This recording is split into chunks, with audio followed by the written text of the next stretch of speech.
Hello from Dhaka, this is Moutushi Jubaida Rahman and you are watching BSS News. In the case of crimes against humanity during the July Mass Uprising 2024, witness hearings are being held against 3 accused, including former Prime Minister Sheikh Hasina. Prosecutor Mizanul Islam said that 1st September was the 10th day of hearing. Up to the 9th day, cross-examination of 29 witnesses had been completed. On Monday, 1st September, another 6 witnesses gave testimony. He noted that in this case, around 40 witnesses may testify in total. Prosecutor Ghazi M.H. Tamim added that so far, more than 500 complaints related to crimes against humanity during the July uprising have been filed with the International Crimes Tribunal. At present, 5 cases are under trial involving 62 accused. In addition, 26 miscellaneous cases are pending.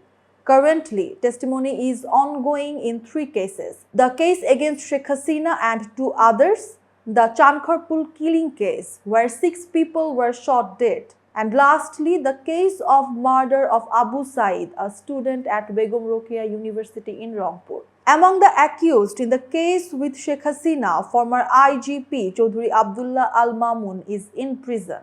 Sheikh Hasina and former Home Minister Asaduzzaman Khan Kamal are fugitives.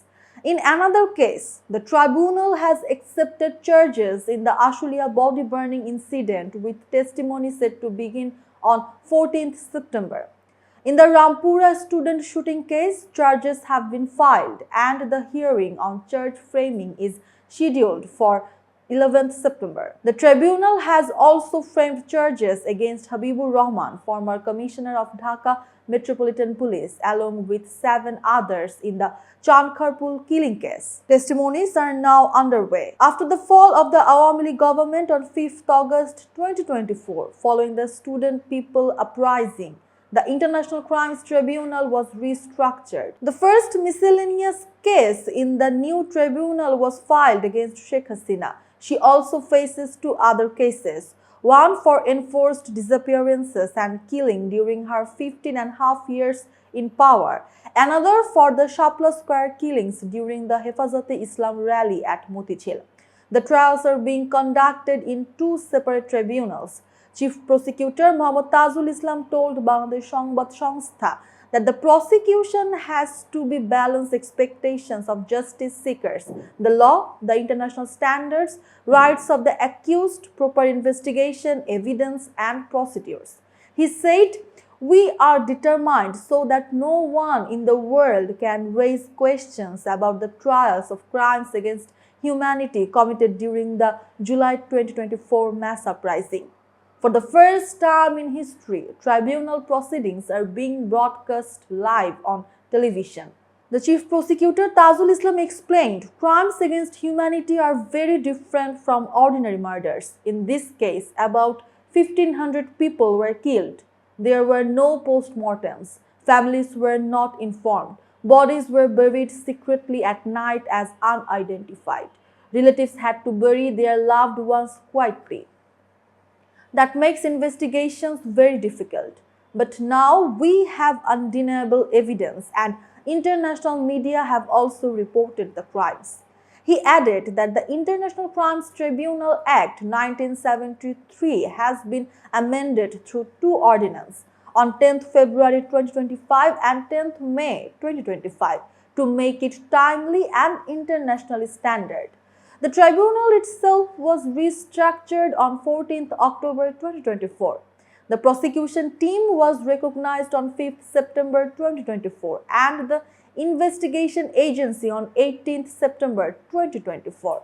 On 8th May 2025, the government formed a second tribunal to share the workload while declaring the existing one as ICT1.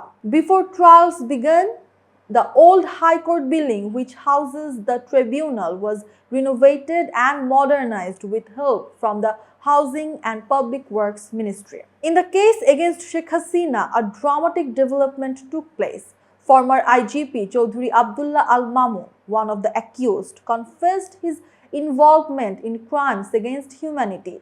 On 10th July 2025, he applied to become an approver, that is state witness. The tribunal accepted his application and his testimony has since been recorded. After the fall of the Awami League government, many of its senior leaders and officials were arrested. Among those currently in prison are former ministers Anisul Haq, Amir Hussain Amu, Abdul Razzaq, Kamrul Islam, Muhammad Farooq Khan, Dipu Moni, Golam Dostogir Ghazi, former advisors to Sheikh Hasina, Salman F. Rahman and Tawfiq-e-Ilahi Chowdhury, Workers' Party President Rashid Khan Menon, JSD President Hasanul Haq Inu, State Minister Kamal Ahmed Mojumdar and Junaid Ahmed Polok, former Secretary Muhammad Jahangir Alam, retired Justice A.H.M. Shamsuddin Chowdhury Manik, and ex-NTMC Director General Major General dismissed Ziaul Ahsan. The trials continue under global watch, marking an unprecedented moment in Bangladesh's history of accountability.